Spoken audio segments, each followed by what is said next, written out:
ไปเบิ่งก่อนโตพี่น้องเนาะน้ำจนท่วมทางพี่น้องเลยเนาะสบายดีเด้อพ่อสบายดีไอ้เนาะมาทุกคนเนาะโตฝนตกแห้งบ่จนท่วมทางนี่เนี่ยโตพี่น้องเลยเนาะโอ้จนว่าท่วมคนทางจนล้นพี่น้องเลยเนาะให้หน้าบ่ในนี่พี่น้องเลยเนาะเจ้าไม่ใช่ท่อให้นะนี่นะโดยนี่ยังลายพี่น้องเลยเนาะมีแต่มีกับขนมแล่มาผากน้องเพิ่นน้องเลยเนาะบ้านนี้ก็ว่าง่ายกับบุมีเงินพี่น้องเลยเนาะซื้อลายซื้อลวงซื้อลายก็ได้พี่น้องเลยเนาะหาบเครื่องมาพี่น้องเลยเนาะหาแต่มาแต่อาบน้ำตัวพี่น้องเลยเนาะผู้สาวขับรถพี่น้องเลยเนาะใช่เป็นหอยเอาแซงบ่เพิ่นคือบ่อยังทางอาแซงนี่เนาะตัวพี่น้องเลยเนาะ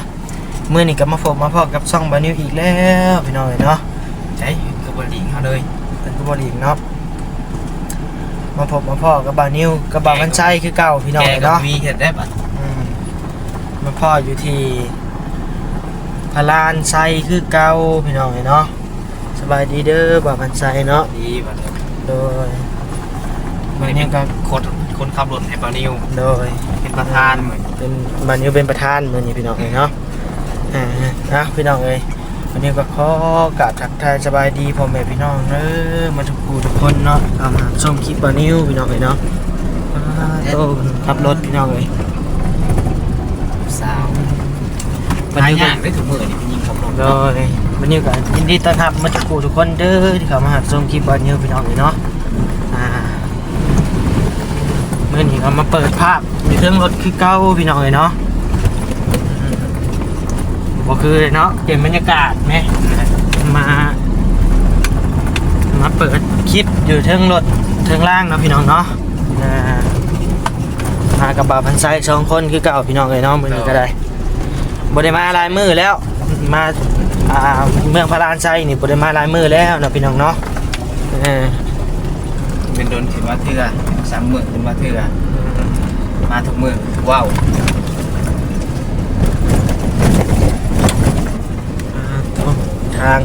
คนทางบ้านสะพรพี่น้องเนาะมาพารานมาเมืองพารานไซกะไปไซบ่ได้นอกจากสาวพรเนาะพี่น้องเนาะ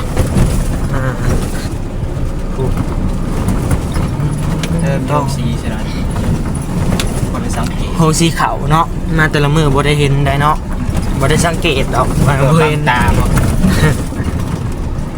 คือผู้แม่เราตีบางต่อบางตาต้นดอกคนทางเปิดภาพในคนทางพี่น้องในเบื้องในส้มนะพี่น้องเนาะมันมีบ่าวพันไส้ครับรถให้นะพี่น้องเนาะมันยังเมื่อยพี่น้องเลยไปดูโคตรก็เมื่อยพี่น้องครับรถนี่เนาะคนทางเดี๋ยวไปเบิ่งไปส้มนี่พูดแหละเดี๋ยวอัปเดตให้เบิ่งใหม่นะพี่น้องเนาะเนาะพี่น้องเนาะเปิดภาพมาบัดนี้กับพี่แหละอยู่ทางครัวไหมขอจอดก่อนขอลงก่อนลงขอลงไปแปลงใหม่เจ้าก่อนย่านได้ย่านเหยียบเล็กตะปูเนาะตัวหัวพี่น้องเนาะแต่ย่านเลยเนาะพี่น้องเนาะย่านมันตกลงนี่แหละพี่น้องเลยเรื่องบันนี้แปลงใหม่ก่อนพี่น้องเลย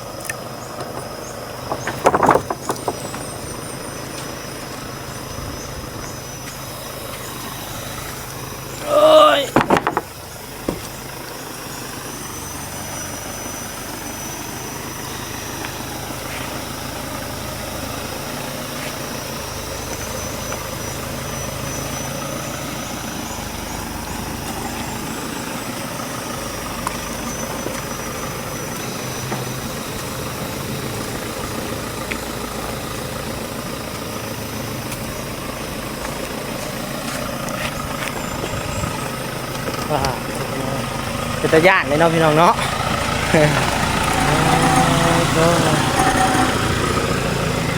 กั้นใจไปเติม1แล้วพี่น้องเนาะเป็นไง ฮะ ตื่นอยู่บ่ ทางครัว ครั้งแรกบ่ จะอะไรก็ครับกลับเนาะ เอ้า จะบ่ยากหรอก ก็รุ่นอยู่มันใครครับคือกันเลยเนาะคะแนนถึกหอยถึกล่องมัน เล่นนี่ลงนี่บ่คันมันคานี่ แล้วเจ้า จะมันคาอีก จังนั้นมันค่าลีหรือว่าเอาอีกแล้วนะพี่น้องเนาะ โทรหาไผมีสัญญาณ สัญญาณกับบ่มีไปสิเห็นได้แล้วแหละเนาะ พี่น้องเอ้ย เป็น เพื่ ยั อง สิเข้ามาฮอดบ้านฮอดเฮือนสะพอนกับบ่แม่นง่ายพี่น้องเอ้ยเนาะเบิ่งกว่าผมหนทางคอยได้เฮ้ยคอยได้เฮ้ยคอยได้เฮ้ยโตโอ้เนาะ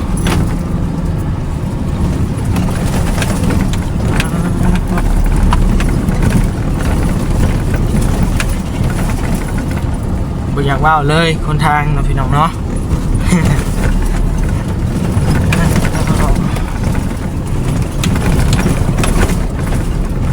เนาะพี่น้องเนาะเดี๋ยวไปพบไปพอกันอยู่ที่บ้านที่เงินสาวพรนะพี่น้องเนาะวันนี้ขอ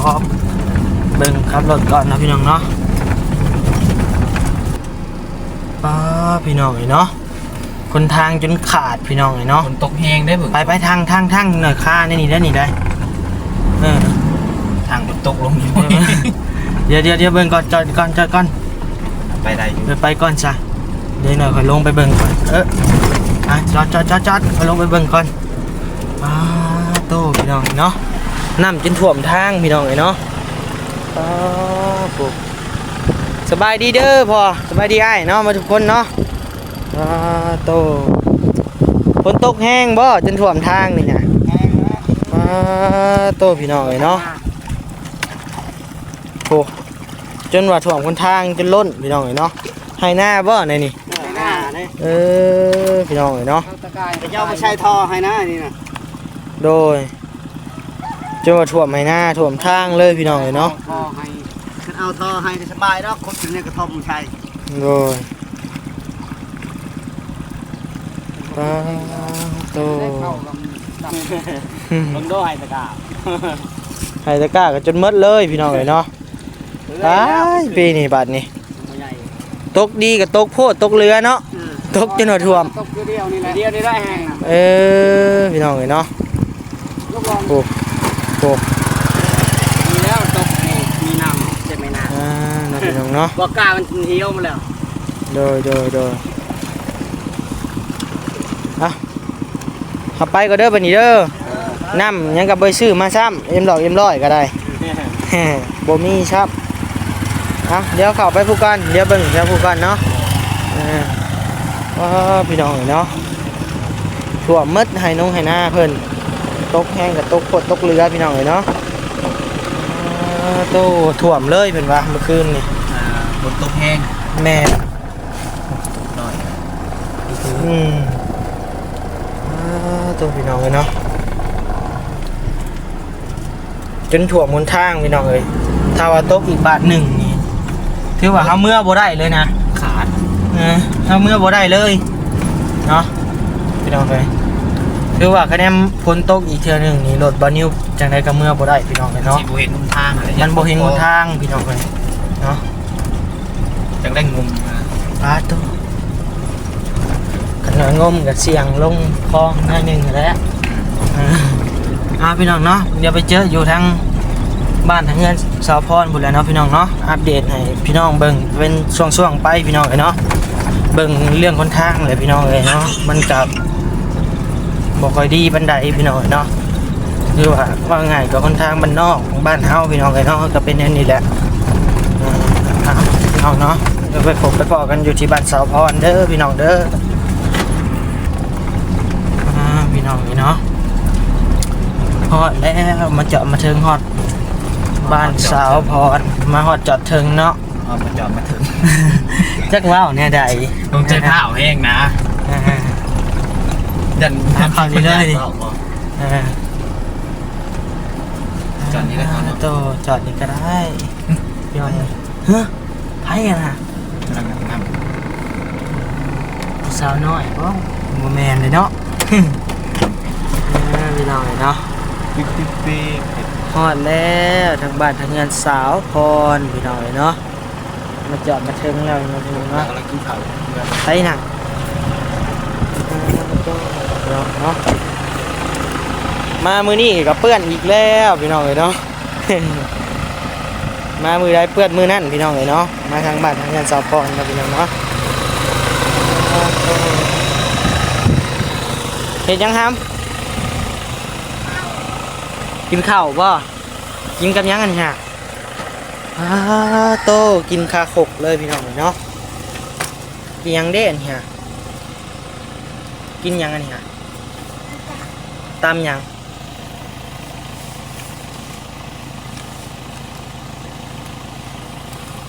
จะกินนะจะตำยัง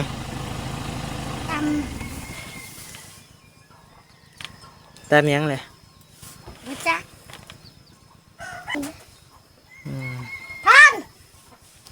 ตำหมักแตงบ่โตใช่ใช่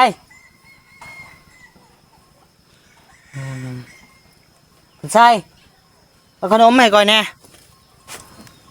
เจ้าบ่ตำเองครับ โดย โดตำเองเลยต้องพี่น้องเลยเนาะ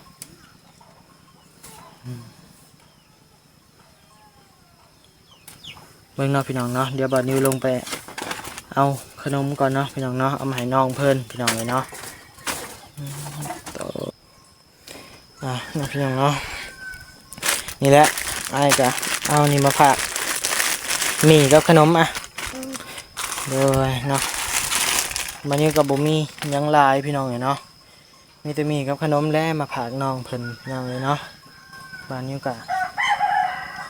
ว่าง่ายกับบุมีเงินพี่น้องเลยเนาะสิซื้อลายซื้อลวงซื้อลายก็ได้เนาะ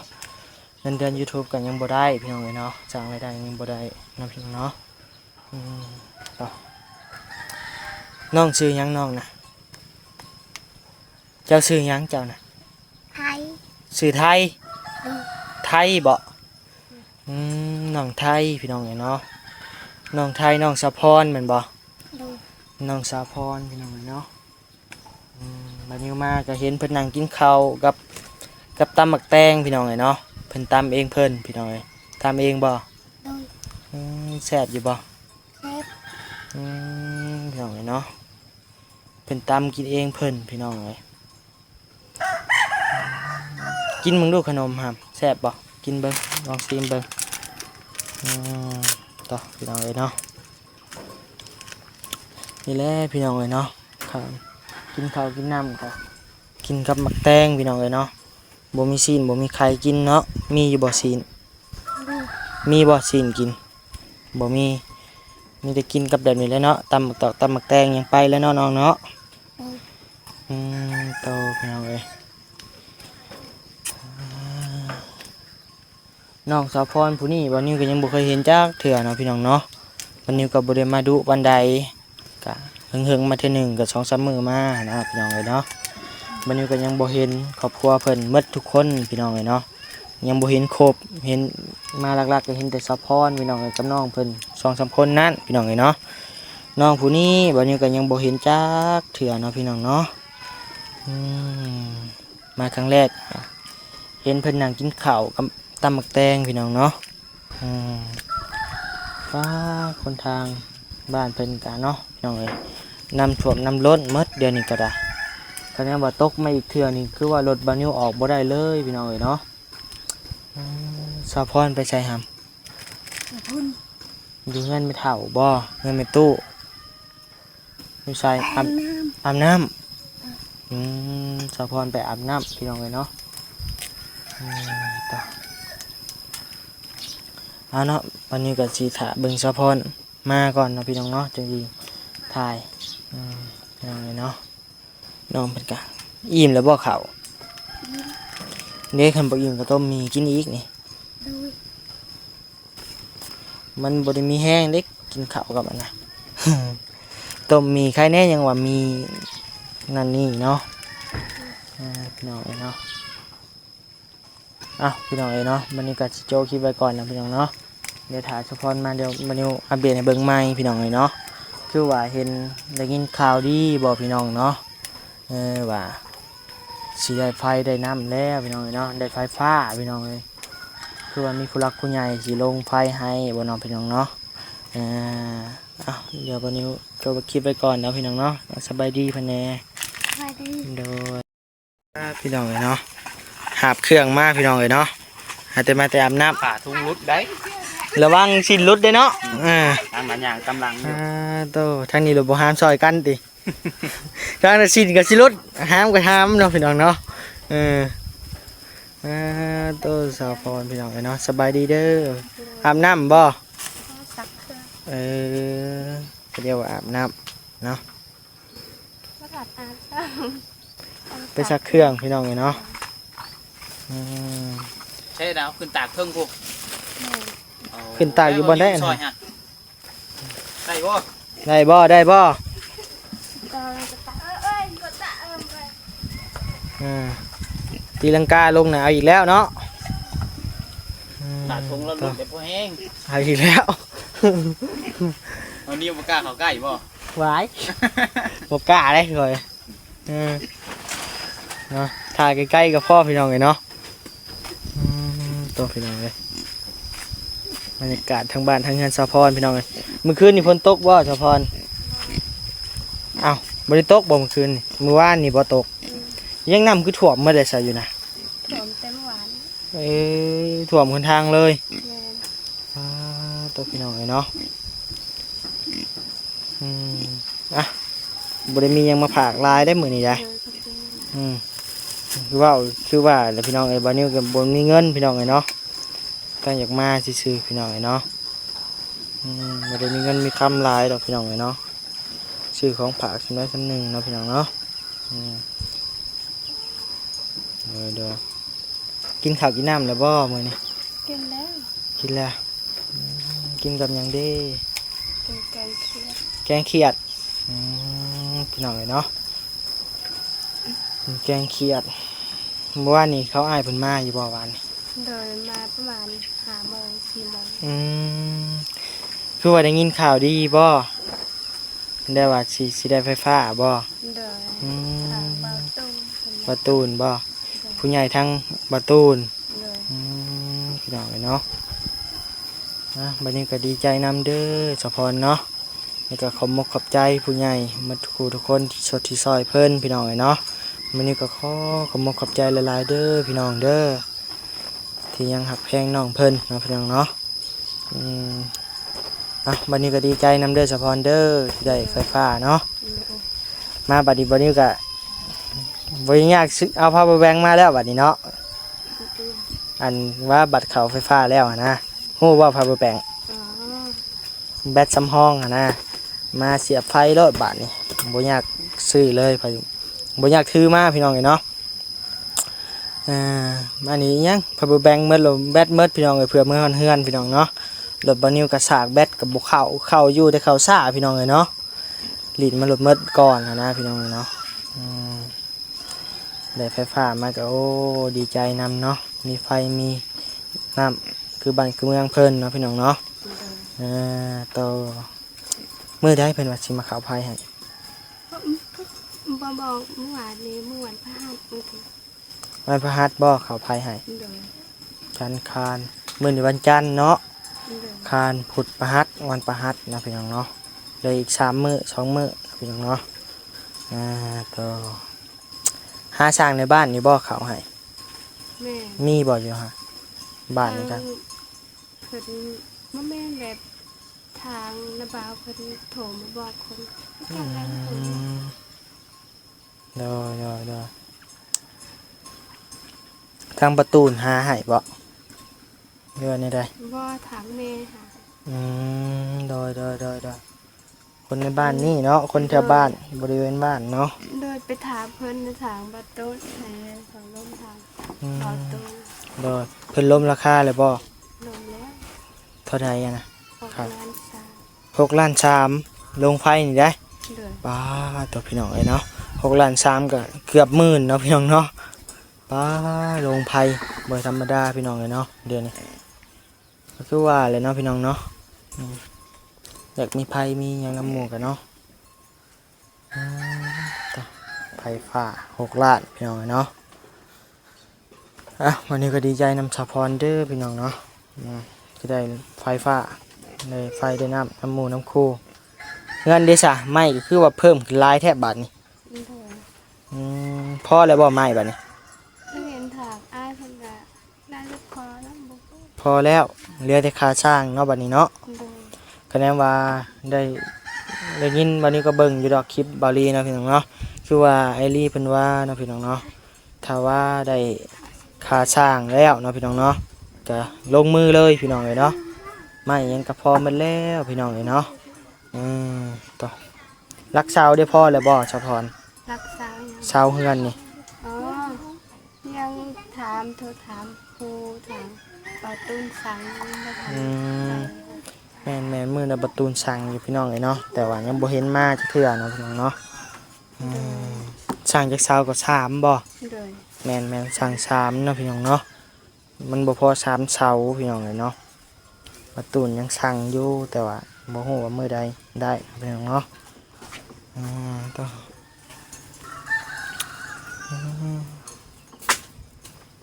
เห็นน้องเจ้าเมื่อกี้นี่ผู้นี้แหละ